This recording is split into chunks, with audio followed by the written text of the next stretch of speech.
अस्सलामु अलैकुम वरहमतुल्लाहि वबरकातुहू। नाज़रीन सामीन, उम्मीद है कि आप हज़रात खैरियत से होंगे। यतीन नरसिम्हानंद ने हुज़ूर अकरम सल्लल्लाहु अलैहि वसल्लम की शान में गुस्ताखी की है।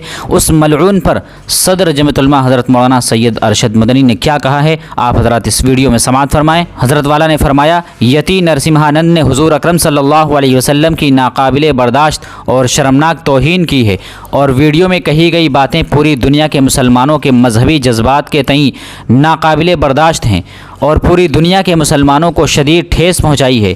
ये मुल्की सालिमियत के लिए ख़तरा है। फौरी कानूनी कार्रवाई का मुतालबा किया जाता है। मुल्क के मुख्तलिफ तबक़ों के लोगों की खामोशी और आदम गिरफ्तारी वजह है जिसकी वजह से पूरी दुनिया में मुल्क का इमेज ख़राब हो रहा है।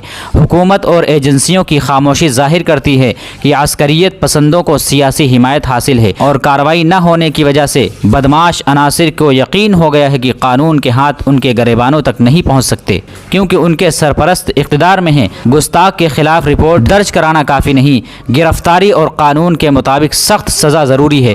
हमें उम्मीद है कि सुप्रीम कोर्ट इस अहम मामले का अज़ खुद नोटिस लेगी और इस बदबख्त शख्स के खिलाफ कानूनी कार्रवाई का हुक्म जारी करेगी। ये बयान हज़रत मौलाना सैयद अरशद मदनी दामत बरकातुहुम ने अपने ट्विटर अकाउंट से जारी किया है। आप हज़रात इस वीडियो को ज़्यादा से ज़्यादा शेयर करें। अस्सलामु अलैकुम वरहमतुल्लाहि वबरकातुहू।